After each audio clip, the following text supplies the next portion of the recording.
Hello, I hope you're doing well. We're going to dive in today to a topic that I could probably spend weeks discussing with you, but we're going to scratch the surface today anyway because I think it's just so important. And when I'm talking to clients and contemplating the challenges in my own life and how I've overcome them, and when things come up, what are the parts of me and parts of my emotions and so on that are affecting the way that I'm acting or reacting to various circumstances in my life. And I've sort of honed it down to we might call it a small subject, but really in the end it becomes a very big one.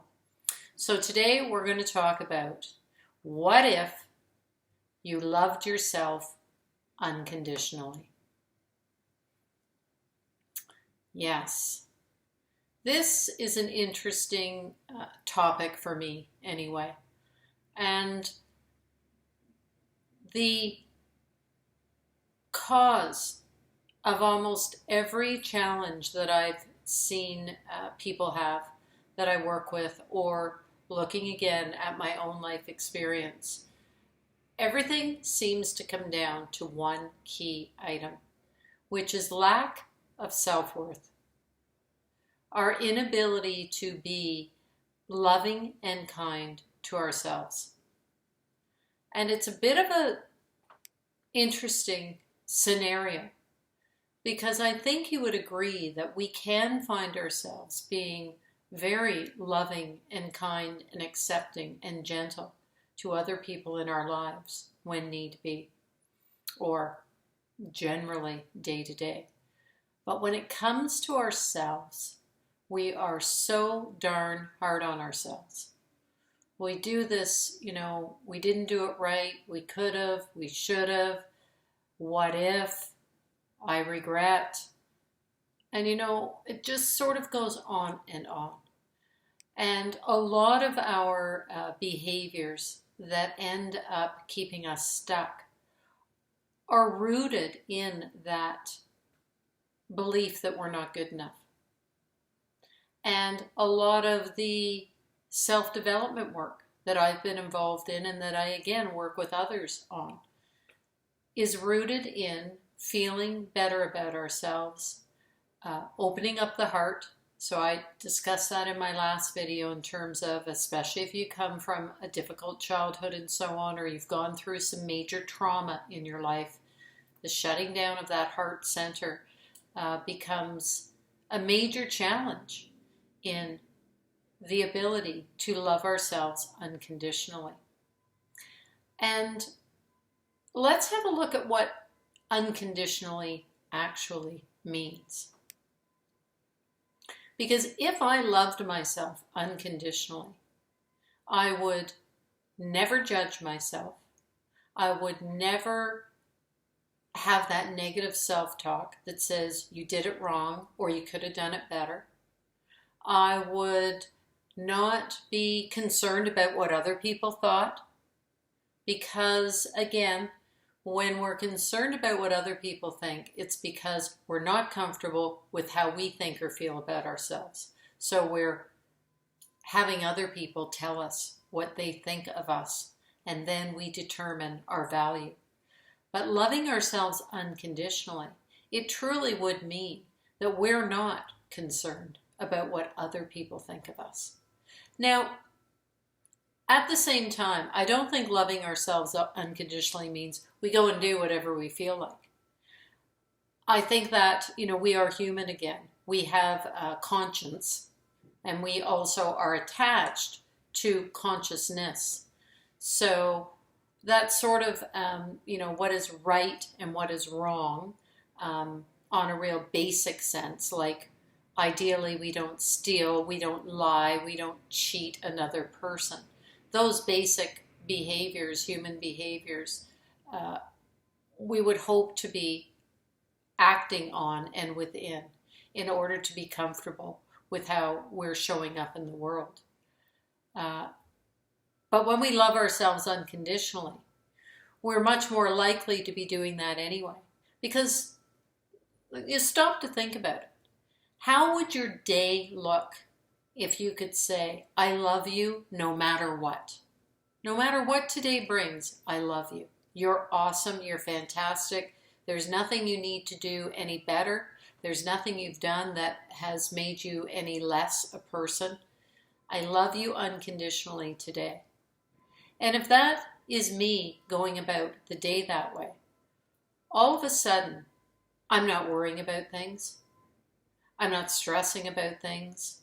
I'm not living in the past, because that's where we go off into all that regret and the what ifs and all of that stuff. If I love myself unconditionally, I could go to the past, but I could be 100% okay with it. I could say, you did the best that you could at the time. And into the future, I would have quite a positive attitude when I'd be thinking about the future, because no matter what happens in the future, it's all okay. Everything's great. Everything's exactly the way it should be. So I'm not sure if, as human beings having this contrasting experience here on earth, that we ever reach that level of unconditional love. But the closer we come to it for ourselves, and for ourselves first always, the closer we come to be able to give that to others. So that whole mirror exercise that is suggested sometimes when we are feeling resentful or judgmental or angry, or feeling that someone or some organization has done us wrong. We need to be understanding that that's a reflection oftentimes back to ourselves. So I judge others. It actually does mean that I'm judging myself, because I'm putting in some comparisons there. But if I love unconditionally myself, then my odds are that that is the energy again that I will be giving out. When I'm highly judgmental of myself, it's sort of difficult not to be judgmental towards other people. It starts to become part of who we are. When we judge ourselves harshly, we're often judging others harshly. And it's important to understand that. And when we go to judge, for example, to take a step back and have a look at where the feeling comes from and why. Because again, in many times in my life, I've found that I am judging a circumstance or a person in a particular way, and really they are more a trigger of something that's happened to me way, way back in the past. That again, unless I'm striving to become self-aware, is sort of buried in my subconscious. But they're doing something that is sparking something in me. I mean, why do we care what other people are doing? If it's not harming us in any way, then why would we be judging a person? Does it really matter? It just doesn't matter what someone else is doing. But sometimes people are doing things and it really kind of gets you inside. And for me, I have had to stop and, go to a quiet place and think upon why this behavior is so bothersome to me. And I can always find that it is related to something inside me, for example, where I don't feel good enough, that person is not giving me the recognition that I feel I deserve, or the attention that I feel I deserve, or the love that I feel that I deserve. And this is where that cycle of never feeling good and never feeling good enough happens. It's because, again, we're asking the outside world to give us these feelings of self-love, self-respect, when they always have to come from the inside. Because people are only giving to us what they're capable of giving based on where they're at. Most people's behaviors around us have nothing to do with us. Nothing at all. Really angry people really depressed people, whatever it may be. They're living in their own space, in their own head, in their own place. And a lot of that comes from building up these habitual ways of thinking and behaving. And it really has nothing to do with you. In fact, you could do everything you might possibly think of to do to make a sad person happy. And you will fail. You might be able to do it for a moment or two, but you will fail in the long run. You cannot make a sad person happy. They have to make themselves happy. Nobody can make me happy. I need to be happy. And that energy spreads this way and also energetically attracts happy people to me. So it's just a very interesting concept, I think, of loving ourselves and how it is that we've become the way we are, so hard on ourselves. And because when I think about, when we're born, I'm sure we were born completely loving to ourselves or unaware of any other sort of way of being. And it's all through our experiences from childhood. And, we're told that by 6 years old, a lot of our thoughts and behaviors and the way we see ourselves in the world are established from the environment in which we've been growing up in. Now, probably those who have a higher level of self-love have therefore come from an environment that offered that unconditional love as best as possible to us. But so many of us didn't. And then we struggle and struggle for years and years and years trying to get that from somewhere, not realizing that in the end it always comes from within. So I want you to think about loving yourself unconditionally, to actually, look at a day and look at today at the end of the day in a journal and write down, what happened and things like that. And see if you're offering any judgments around yourself and the way in which you did things or the way in which you behaved.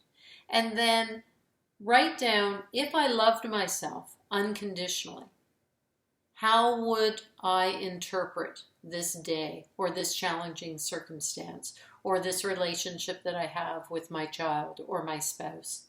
If I loved myself unconditionally, not if you loved others unconditionally. If I loved myself unconditionally, how might some of my circumstances in my day have changed? Just have an exploration of it.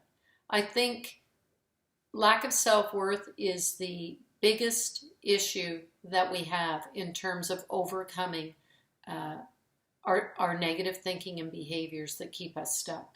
So to start working on this idea that we are whole and complete and we are love, period, is an important concept for us to start thinking about day to day so that we can develop more unconditional love for ourselves. So that's it. Thanks for listening.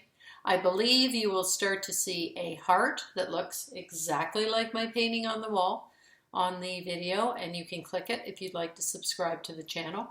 And please feel free to share my videos as you go if you find there's value in there or somebody might enjoy watching one. And I will see you again.